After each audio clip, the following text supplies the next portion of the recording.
여러분 안녕하십니까? 여수 MBC 뉴스투데이입니다. 휴일인 어제도 광주 전남에서는 각 정당의 표심 잡기 경쟁이 치열하게 펼쳐졌습니다. 사전투표가 진행되는 이번 주에는 주요 후보들이 직접 호남 행보에 나서 총력전을 벌일 예정입니다. 문영철 기자입니다. 그제 문재인 후보의 호남 방문으로 분위기를 띄운 민주당은 여세를 몰아 지역위원장을 중심으로 유세 활동을 이어갔습니다. 개혁 공동정부는 적폐 세력의 연대라며 국민의당을 향해 맹공을 퍼부었고 문재인 후보만이 광주 전남과 함께했다며 민심을 파고들었습니다. 5.18 정신을 헌법 전문에 명시하겠다는 문재인 후보에게 전폭적인 지지와 성원을 통해서 국민의당의 열기도 만만치 않았습니다. 안철수 후보의 부인 김미경 교수는 주말까지 광주에 머물며 밑바닥 민심을 공략했습니다. 당 지도부와 국회의원들도 총유세전을 열고 안철수 후보만이 진정한 국민 통합을 이룰 수 있다고 호소하며 지지율 반등에 주력했습니다.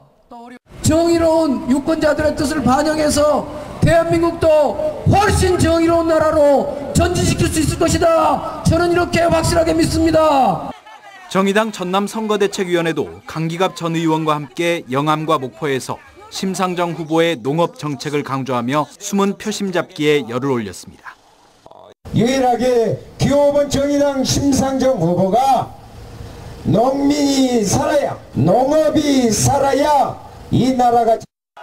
자유한국당 홍준표 후보가 보수층을 결집하며 상승세를 타는 모양새지만 호남의 관심은 여전히 문재인 후보의 굳히기냐 안철수 후보의 뒤집기냐에 쏠려 있습니다. 유권자들의 최종 표심이 사전투표가 진행되는 이번 주에 사실상 결정되는 가운데 주요 후보들은 지지 기반인 호남을 직접 찾아 대선 승리를 향한 총력전에 나섭니다. MBC 뉴스 문형철입니다.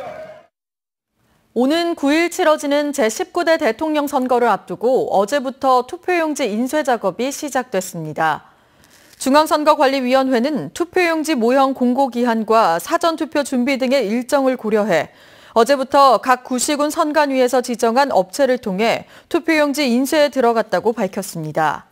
투표용지의 크기는 가로 10cm, 세로 28.5cm로 대선 후보로 등록한 15명의 이름이 모두 인쇄되지만 중도 사퇴한 남재준, 김정선 후보의 이름 옆칸에는 사퇴 표기가 추가됩니다. 사전투표일이 다가오면서 각 당의 후보 캠프가 사전투표 참여를 독려하기로 했습니다. 민주당과 국민의당 등 각 당의 후보 캠프는 지지층의 이탈을 막고 황금 연휴 등으로 본투표일에 투표를 못하는 상황을 차단하기 위해 지지자들을 대상으로 사전투표 참여를 적극 독려하기로 했습니다. 지난해 총선의 경우 전남의 사전투표율은 18.85%로 17개 시도 중에 가장 높았고 광주의 사전투표율도 15.75%로 7대 도시 중에 가장 높았습니다. 세월호 5층 전시실 절단 작업이 시작됐습니다. 미수습자가 있을 것으로 추정되는 세월호 4층 선미객실에 대한 진입로 확보 작업이 본격화되고 있습니다. 김양훈 기자가 보도합니다. 세월호 선미 쪽으로 접근한 사다리차 작업대 위에서 불꽃이 쏟아져 내립니다. 세월호 전시실 천장을 잘라내는 작업입니다. 작업자들은 가로 5m, 세로 4m가량 여러 조각으로 나눠 상판을 절단하고 있습니다. 5층 전시실은 침몰 당시 충격으로 무너져 내려 4층 선미객실과 맞붙은 상태입니다. 미수습자 2명이 머물렀을 것으로 추정되는 4층 선미객실 진출입로를 뚫기 위해 전시실을 절단하는 것입니다. 선미객실이 있을 것으로 추정이 되는 학생 두 분에 대한 어떤 그 출입로를 확보하기 위해서 진행되는 전초 작업이라고 볼 수 있습니다.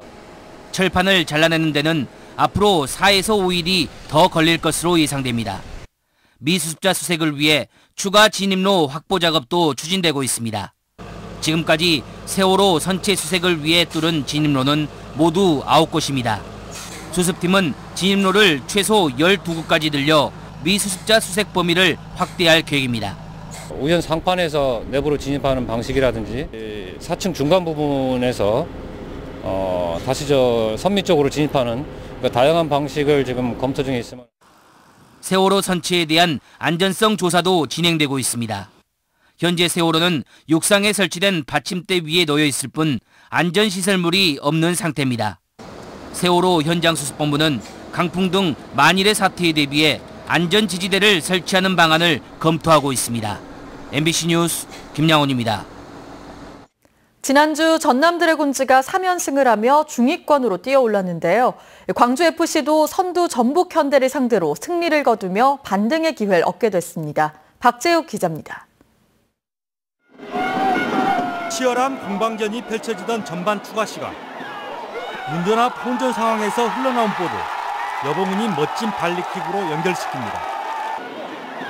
여봉훈의 발을 떠난 볼은 순식간에 골망을 흔들었고 홈팬들은 열광의 도가니에 빠져들었습니다.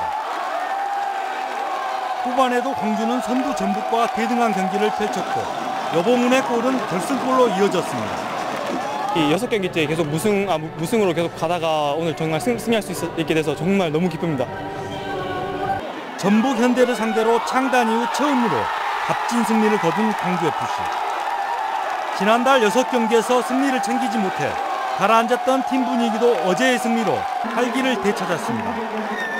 무엇보다도 끝까지 귀중한 승점을 지킬 수 있어서 굉장히 기쁘게 생각하고 있고요. 또 선수들에게 굉장히 고맙다는 말을 좀 하고 싶습니다. 화끈한 공격 축구와 끈끈한 수비력을 팀 컬러로 구축해 가고 있는 광주FC. 기분 좋은 승리를 한 광주FC는 오는 3일 강원을 상대로 시즌 3승 도전에 나섭니다. MBC 뉴스 박재욱입니다. 전국 최초의 바둑 중학교가 내년 3월 개교를 목표로 설계 작업이 이루어지고 있습니다. 전남도 교육청은 사업비 96억 원을 들여 순천시 주안면 한국바둑고 옆 부지 11,300제곱미터의 바둑중학교 건물을 신축하기로 하고 설계 작업에 들어가 오는 7월 말 설계를 마치고 내년 2월 말 완공을 목표로 공사를 시작합니다. 한국바둑중학교는 체육 분야 특성화 중학교로 새 학급 60면 정원으로 내년 3월 개교할 예정입니다. 여수시가 웅천 이순신 공원에 시민과 함께 소원들이 기념의 숲을 조성했습니다.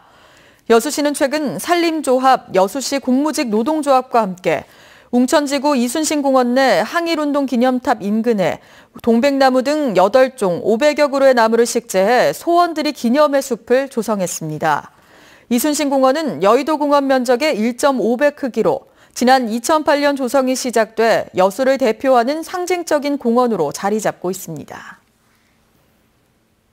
통일신라 도선국사가 기거했던 광양시 옥룡면 옥룡사지 일대가 전국 최초로 풍수사상 테마파크로 조성됩니다.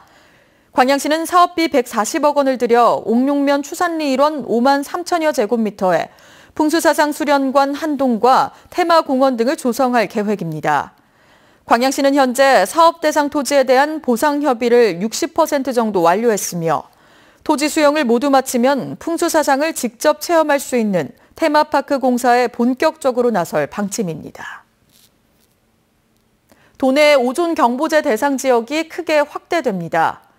전라남도 보건환경연구원은 오늘부터 여수와 순천 등 5개 시군에서 오존 경보제를 시행하고 대기오염 측정소를 추가로 설치해 하반기에는 나주와 담양, 해남, 장성까지 시행 지역을 확대할 계획입니다. 지난해 전남 지역에서는 적은 강수량의 영향으로 전년보다 3배 이상 많은 23차례의 오존주의보가 발령됐습니다. 여수시가 돌산갓을 주제로 한 네트워크 구축 지원 공모 사업에 선정됐습니다. 여수시는 지역 특산품인 돌산갓을 주제로 6차 산업 지역 단위 네트워크 구축 지원 공모 사업에 선정돼 3억 원의 사업비를 확보했다고 밝혔습니다.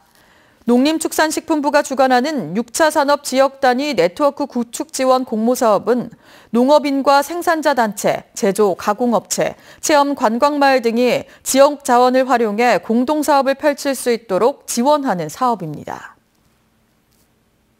이달 마늘 출하를 앞두고 고흥군 일대에서 마늘종 수확이 본격적으로 시작됐습니다. 고흥군에 따르면 다른 지역보다 20여일 정도 빨리 시작된 마늘종 수확으로 대도시 도매시장들의 주문이 이어지고 있으며 올해 높은 가격이 형성되고 수확량도 평년 수준을 유지하면서 지역 마늘 농가에 도움을 줄 것으로 기대됩니다. 지리적 표시 제99호로 지정된 고흥산 마늘은 관내 6,500여 농가가 재배하고 있으며 전남 전체 생산량의 25%를 차지해 지역 경제 활성화에 기여하고 있습니다. 보건당국이 섬진강 민물고기에 대한 기생충 감염률 조사에 나섭니다. 전라남도 보건환경연구원은 오늘부터 질병관리본부와 공동으로 섬진강에 서식하는 민물고기에 대한 기생충 감염률 조사를 실시한다고 밝혔습니다. 오르는 등 올 들어 가장 높은 기온을 보였는데요. 오늘도 어제만큼 기온이 오르겠습니다. 한낮에 서울 28도, 광주가 30도까지 오르는 등 서쪽 지역을 중심으로는 한여름처럼 덥겠고요. 햇살도 강하게 내리쬐겠습니다. 반면 동풍이 불어드는 동쪽 지역은 강릉이 21도 선에 머무는 등 선선하겠습니다. 현재 곳곳으로는 미세먼지가 짙은 상황인데요. 황사는 대부분 우리나라 높은 하늘을 지나지만 그중 일부가 떨어지면서 오전까지는 나쁨 수준을 보이는 곳이 많겠습니다. 또 오존 농도도 짙을 걸로 보이니까요. 조심하셔야겠습니다. 현재 전국 하늘은 대체로 맑은 가운데 서해안 곳곳으로는 안개주의보가 내려진 가운데 안개가 짙게 낀 곳이 많습니다. 날씨였습니다.